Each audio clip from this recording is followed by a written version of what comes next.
To understand Dvaraka, you have to understand the world that built it. Around 1500 BCE, give or take a century, the Indian subcontinent was in the long shadow of the Indus Valley civilization. Cities like Mohenjo-Daro and Harappa had been the largest urban centers on Earth, built with grid-patterned streets, sewage systems, and standardized weights nearly 1,000 years before Rome was even an idea. But by 1900 BCE, those cities were collapsing. Climate shifts, river migration, monsoon failures. The Sarasvati River, once a vast waterway running through what is now the Thar Desert, was drying up. Into that collapse stepped a new civilization in Western India. Bronze Age, sophisticated, deeply connected to maritime trade across the Arabian Sea. And according to one of the oldest surviving texts in the world, the Mahabharata, a king named Krishna led his people away from the inland city of Mathura to escape repeated attacks from a rival warlord named Jarasandha.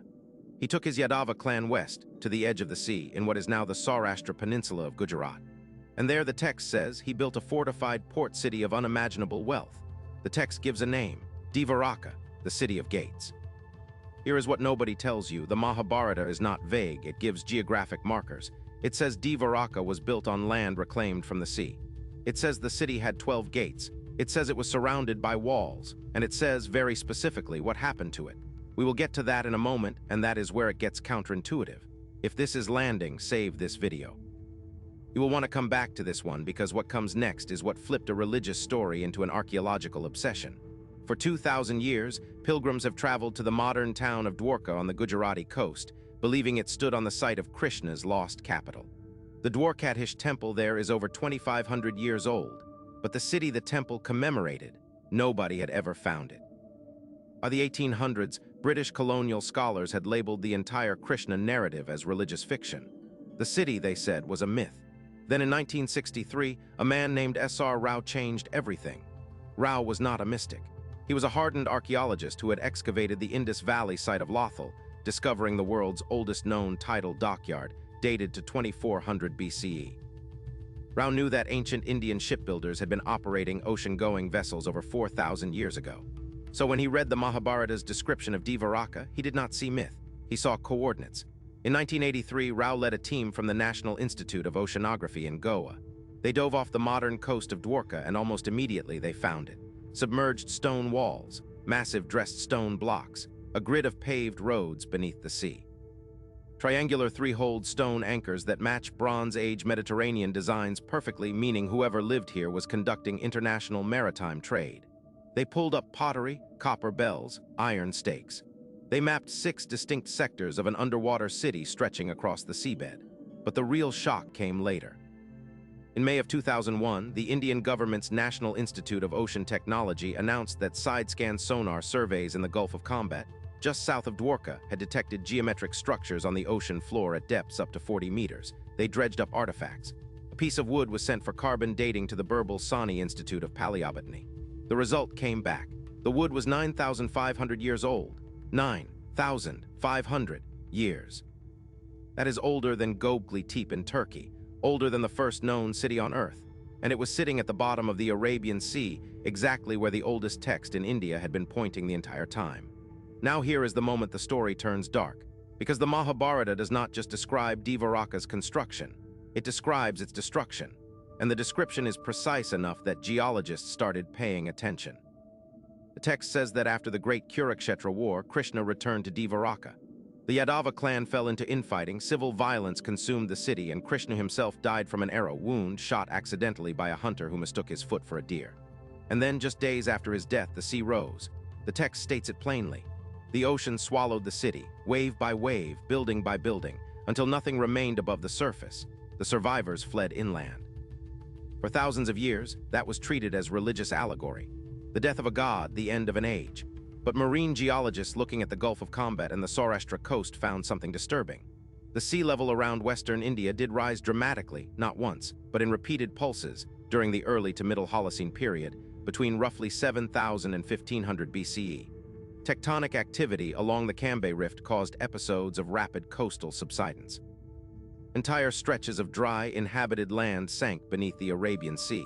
In other words, the Mahabharata's account of a city being swallowed by the ocean is not just plausible. It matches what geology says actually happened to that coastline. The dating remains controversial. Many mainstream archaeologists argue the carbon-dated wood from combat may be older driftwood, not part of an actual settlement.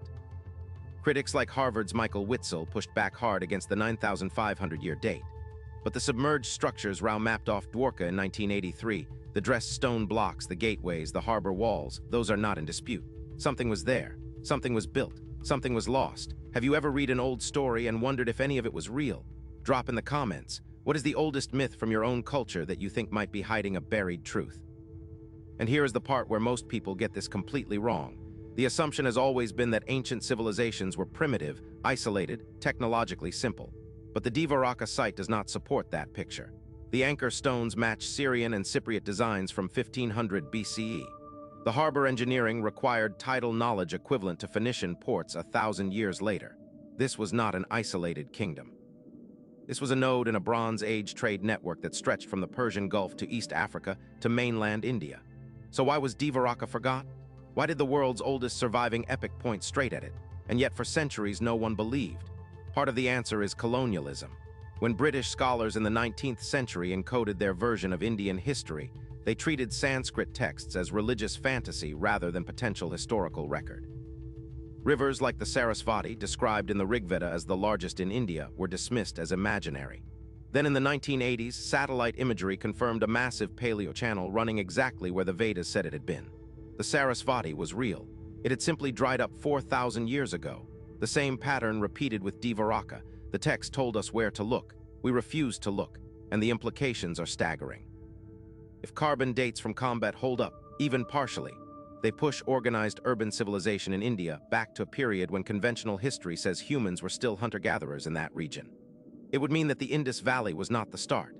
It would mean there was an earlier mother civilization on the western Indian coast that was drowned by post-ice age sea level rise, and that its survivors became the architects of Mohenjo-Daro and Harappa a few thousand years later. This is not fringe theory. The Indian Ministry of Culture and the National Institute of Oceanography have ongoing excavations at Bet Dwarka and the Gulf of Combat. New stone artifacts surface every monsoon season. A semicircular structure offshore from Dwarka, mapped in 2007, may be the foundation of one of the legendary gates. The work continues, but here is the part that has never been explained. Among the artifacts pulled from the seabed off Dwarka in 1989 was a single fossilized human jawbone, embedded in stone. It has not been publicly dated. Whose it was, what era it came from, why it was inside what appears to be a deliberately constructed wall, nobody has answered. That bone sits in a storage facility in Goa, and it is one of the only pieces of physical human evidence ever recovered from the site. CTA 1213 Min. If forgotten cities and impossible dates and texts older than any civilization sound like the kind of history you want to understand, subscribe and hit the bell icon. New hidden history every day. But that is only half the story. The next piece I am working on goes deeper into what marine archaeology is uncovering off the Indian coast, and what it means for the official timeline of human civilization. Outro 1315 Min. The lesson of Dvaraka is not that ancient myths are literally true. It is that ancient texts were written by people who lived through events, who watched cities rise and fall, who saw oceans swallow shorelines and passed those memories down in the only form that could survive the loss of writing, in song, in verse, in story. We dismissed them as fairy tales. We were wrong. The Mahabharata told us that Dvaraka was built on reclaimed land. We found reclaimed land underwater. It told us the city was a port engaged in distant maritime trade. We found ocean-going anchors with international Bronze Age design. It told us the sea rose and swallowed everything. We found a submerged city exactly where the text said to look. History is not just what was written by victors. Sometimes it is what survived in poems. Sometimes it is buried under 40 meters of saltwater for 3,500 years, waiting for someone willing to take the old stories seriously enough to put on a diving suit. If this hit, my video on the 9,000-year-old underwater ruins found off the Indian coast will make even more sense now. Because Dvaraka may not be the oldest sunken city in India. It may not even be the most important one. And the deeper the divers go, the older the dates get. In 1983, marine archaeologist S.R. Rao dove off the coast of Gujarat, India, and discovered something that rewrote ancient history. Stone walls, paved streets, and Bronze Age anchors submerged 40 meters beneath the Arabian Sea, exactly where the 3,500-year-old Mahabharata epic said the lost city of Dvaraka should be. Then in 2001, Sonar surveys in the nearby Gulf of Combat revealed even older structures, with wood samples carbon dated to 9,500 years ago, older than Göbekli Tepe and the first known cities of Mesopotamia. Was India home to the world's first urban civilization? Did rising seas after the last ice age swallow an entire chapter of human history? This documentary investigates the discovery, the controversy, and the geological evidence that supports the most extraordinary claim in modern archaeology. 00, 00 the hook 00, 45 the world before Dvaraka 03, 00 the rise of the city 06, 00 the turning point 09, 00 the legacy 12, 00 subscribed 13, 00 the final lesson ancient history lost civilization Dvaraka underwater archaeology India history.